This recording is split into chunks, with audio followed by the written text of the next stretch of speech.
Amigos de la Jornada Morelos, nos encontramos con Luis Carlos Ugalde. Gracias. Gracias por invitarme. No, al contrario, a ti por recibirnos en tu oficina, en tu centro de trabajo, en tu, digamos, búnker.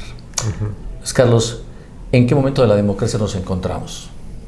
Estamos como en la adolescencia de un demócrata que no sabemos si va a acabar siéndolo o se va a desviar y va a ser un sicario o va a ser un traficante. Caray. Me refiero a que cuando tú tienes un hijo, lo ves como bebé, se ve muy lindo, va creciendo y se vuelve rebelde, se vuelven a veces insoportables y llega un momento en la adolescencia en donde no sabes qué va a ser del destino. Es parte de una adolescencia democrática en donde podemos tomar la ruta correcta o podemos quedarnos inmersos en los pecados de la democracia mexicana. ¿Cuáles son estos?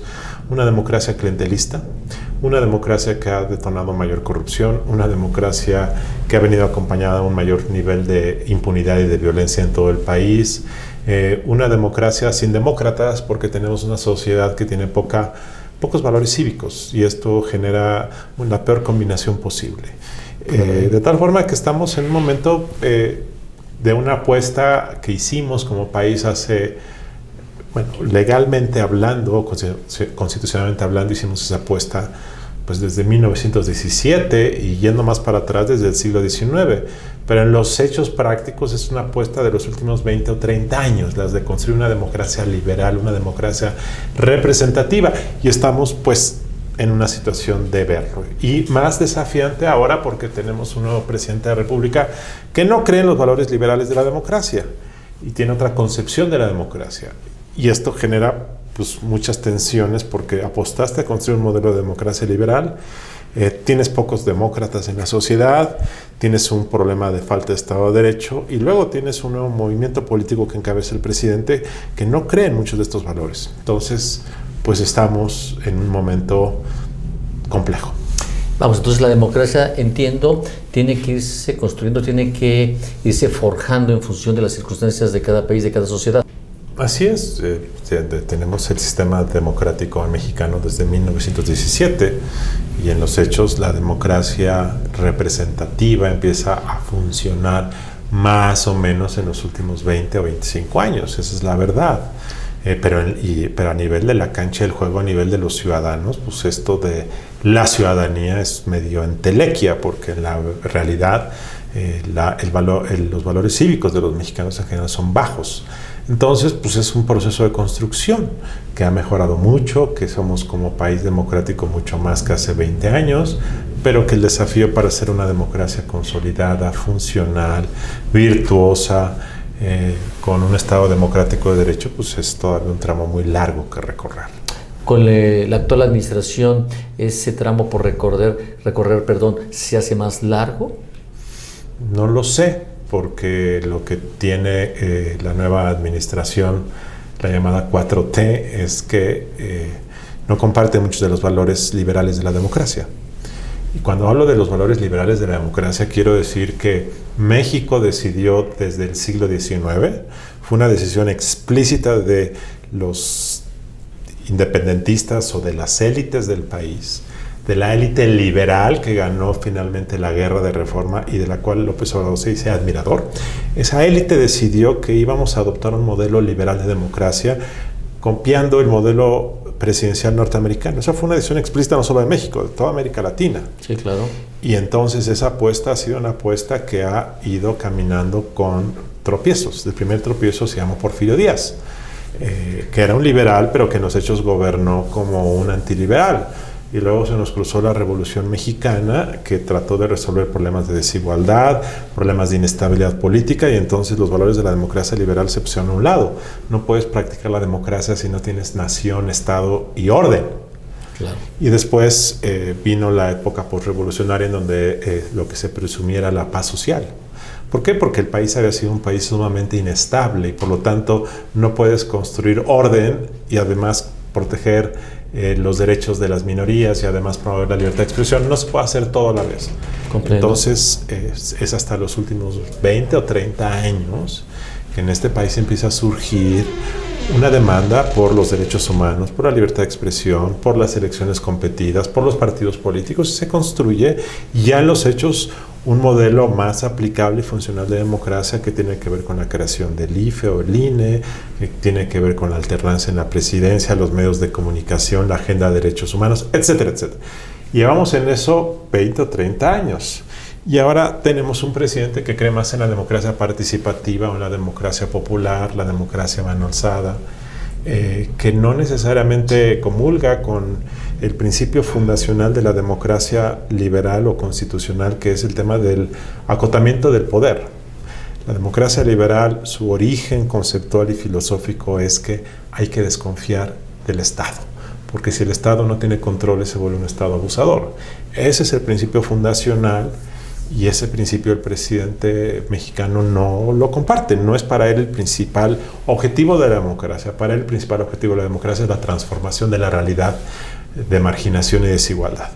Para la democracia liberal el principal objetivo es controlar el abuso del poder. Entonces son dos lecturas diferentes y por eso es que en este momento pues estamos en un momento en donde la democracia es vigorosa. Ganó López Obrador por un margen amplísimo porque la gente se expresó, pero por otro lado tienes este cuestionamiento de los principios de la democracia liberal. Por ejemplo, el tema de suspender el aeropuerto, la construcción de Texcoco, es consecuencia de una democracia, me parece por lo que explicas, digamos muy incipiente. ¿Qué podemos hacer? ¿Cuál es nuestra obligación como gente, como ciudadanía, como mexicanos incluso? Bueno, lo que pasa es que nuevamente México como sociedad fue educada durante los últimos siglos en un esquema donde el orden, donde la estabilidad y donde el clientelismo son valores supremos. Sí. Entonces, en ese sentido, pues esto de que la sociedad participe, se exprese, no es algo que sea prioritario para los mexicanos. Comprendo. Entonces, ese es el tema. La gente sale a votar, lo hace muy bien, con mucho orden, pero fuera de votar, la participación de la gente es muy escasa. El nuevo presidente dice que va a promover que la gente exprese su punto de vista. Hasta ahora los ejercicios para que la gente exprese su punto de vista pues han sido muy cuestionados por el tamaño de la participación, por los mecanismos de quién cuenta los votos, por la discusión pública de los temas y porque muchos dicen que una democracia se basa en el principio de la delegación. La gente no elige a un presidente para que el presidente nos pregunte qué queremos que se haga. Sí, claro. Sí, nosotros le delegamos sabiendo que él es el conocedor, que él va a tomar las decisiones correctas, que él va a ejercer su liderazgo. Entonces, en este momento, pues está esta discusión. Yo creo que en los próximos años se va a descubrir qué tipo de modelo vamos a seguir. Vamos a seguir el modelo de la democracia representativa liberal que le apostamos en los últimos 30 años y constitucionalmente desde 1917, o vamos a virar más a un tipo de democracia participativa. El problema de la democracia participativa es que requiere ciudadanos. Y reitero, en México hay pocos ciudadanos. Entonces, construir una democracia del pueblo, cuando el pueblo participa poco y es poco afecto a ser corresponsable de las decisiones, es como una apuesta que puede quedarse como un cascarón vacío. Entiendo. Por ejemplo, ahora entonces, a la relación con los Estados Unidos, esto ahora mismo del 5%, grabar, poner aranceles y demás, esto es rendirse ante una nación superior, es no tener autonomía de decisión, de enfrentar una situación que evidentemente tarde que temprano va a terminar por suceder a caprichos de un personaje como el señor Donald Trump. Bueno, primero lo que ocurrió en las últimas semanas en el convenio firmado con Trump fue primero la aceptación de México país y del nuevo gobierno de que queremos ser parte de la región comercial de América del Norte. Y eso me parece que es una apuesta clara, una apuesta que inició Carlos Salinas de Gortari, sí, claro, el primer presidente de la llamada época neoliberal, y que es una decisión ratificada por el primer gobierno de la llamada época no neoliberal. Exactamente. Entonces, cierto, claro. Eso es lo más importante. Segundo tema es aceptar de manera explícita la asimetría de poderes. Tercero es hacer una apuesta política por el pues por el proyecto político de Donald Trump. No porque queramos que gane, pero el gobierno actual, como lo hizo el mismo gobierno de Peña Nieto, se dan cuenta que las condiciones políticas en los Estados Unidos hacen factible que Trump sea el presidente del futuro. Y tanto Peña Nieto, muy criticado, y ahora el gobierno de López Obrador han hecho una apuesta, porque lo que hicieron fue generar una apuesta, un convenio que le va a dar gasolina electoral al presidente Trump para presumir que gracias a él México hoy está deteniendo a los centroamericanos y los está devolviendo a sus países. Entonces eso es un hecho y las fotografías van a estar todos los días en la prensa durante los próximos años. México va a estar haciendo ese trabajo. Eso hay que decirlo. 3, a mí me parece que la táctica pudo haber sido diferente. Me parece que México pudo haber jugado más con los aliados de libre comercio en Washington y pudo haber generado una discusión estratégica diferente que haber firmado de manera tan pronta esta llamada abdicación frente a las amenazas de Trump. A mí me parece correcto que el gobierno apueste por el libre comercio, por supuesto. Claro, todos. Me parece que hacerlo de esa manera tan rápida puede generar más extorsión o más presión o más chantaje de Trump en los próximos 18 meses. Esto apenas empieza. Trump va a jugar su carta electoral hasta noviembre de 2020 y si es reelecto, pues otros 4 años. ¿No te encuentras decepcionado ahora con esta realidad? No, yo no me encuentro decepcionado en nada. Yo soy un mexicano muy feliz. A mí lo único que me preocupa como mexicano es la construcción de un sistema democrático funcional. Y es mi mayor preocupación por el país. Y no es un problema ni de este gobierno ni del anterior. Es un problema colectivo que empieza por una ciudadanía de bajos valores cívicos. Y me parece que ahí empieza parte del problema y que la mayor parte de la clase política se ha dedicado en las últimas décadas a hacerlos víctimas y a no hacerlos corresponsables y a quererles resolver todo. Y yo creo que para que esta democracia funcione, primero hay que llamar la atención de la gente. 2, la clase política tiene que poner el ejemplo, por supuesto. Y 3, el mayor desafío de este país en cuanto a democracia se refiere es algo que suena trillado, pero es la verdad, que es mientras no tengamos un país de leyes, no va a funcionar nada. Y si la gobernabilidad de México se ha construido con base en el clientelismo, en ocasiones con base en la represión, en ocasiones con base en la corrupción, me parece que esos elementos premodernos de nuestra gobernabilidad deben cambiarse por la legalidad. Y este es un principio universal. La legalidad es lo que debe construir gobernabilidad. Claro, también con base en que el Estado y el gobierno resuelva las carencias sociales de los más necesitados, que intervenga para cerrar las brechas de desigualdad que hay, claro, todo eso. Pero en el fondo las diferencias de nosotros deben resolverse con base en un país de leyes. Ese me parece que es el mayor desafío de México. Y parece que no es prioridad de nadie. No, parece que no. El sistema de partidos, a final de cuentas, es los contrapesos. ¿Cómo lucen hoy? Un PRI prácticamente devastado, la renuncia de Narro, me parece que pone en riesgo la credibilidad del mismo PRI. ¿Cómo sientes el sistema de partidos en México? Hoy publicó Integralia un reporte que ojalá puedas leer, que se llama, es el reporte 2019 y qué viene para el futuro. Y lo que emerge de este reporte es que probablemente uno de los primeros cambios del sistema político mexicano después de 2018 sea la reconfiguración del sistema de partidos. En los últimos 30 años transitamos de un sistema de partido dominante a un sistema de 3 partidos, el tripartidismo, y parece que hoy estamos transitando a un bipartidismo o a un sistema de 2.5 partidos. Los datos de 2019 parecen sugerir eso. Morena es uno de esos 2 grandes partidos. Parece ser que el PAN, al menos hasta hoy, lo es. De acuerdo a los datos de esta elección de 2019, pues quedaron prácticamente empatados en número total de votos obtenidos.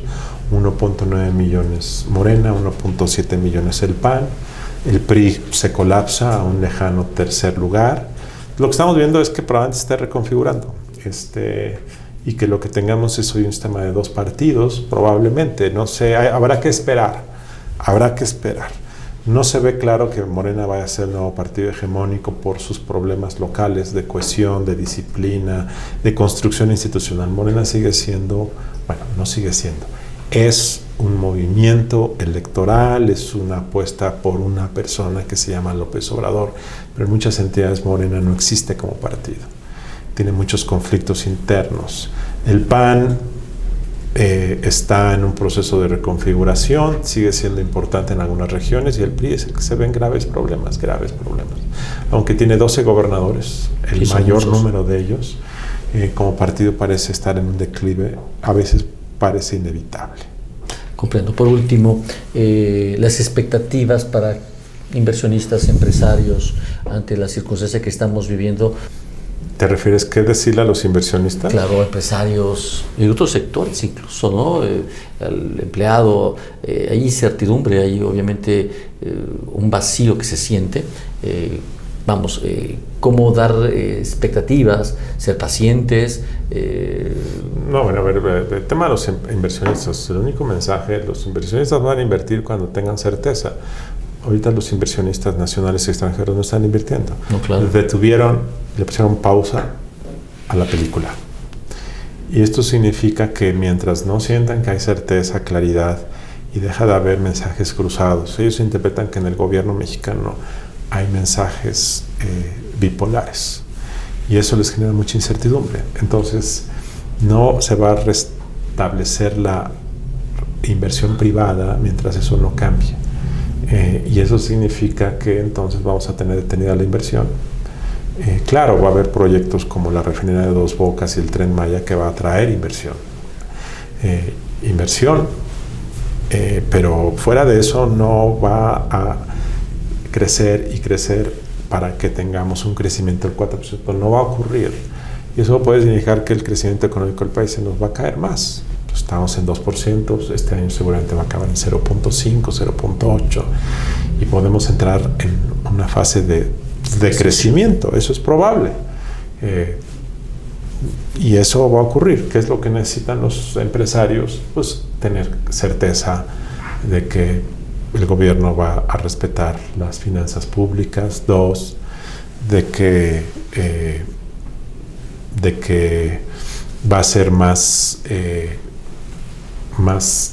consistente en su mensaje a los mercados.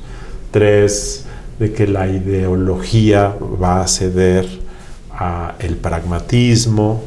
4, que proyectos sin rentabilidad van a dar lugar mejor a proyectos con rentabilidad. Todo eso es lo que ahorita tiene. 5, el tema de Pemex, pues es una cosa que les preocupa porque el gobierno no ha dado todavía una solución estructural a la empresa, están por darla. Veremos qué ocurre. Y una cosa muy importante, el modelo fiscal mexicano es insostenible sin una reforma fiscal. No hay manera, ni hoy ni antes. No hay manera de que esta apuesta por el crecimiento se dé si no hay una reforma fiscal global. El presidente ha dicho que no va a haberla, al menos en estos primeros 3 años.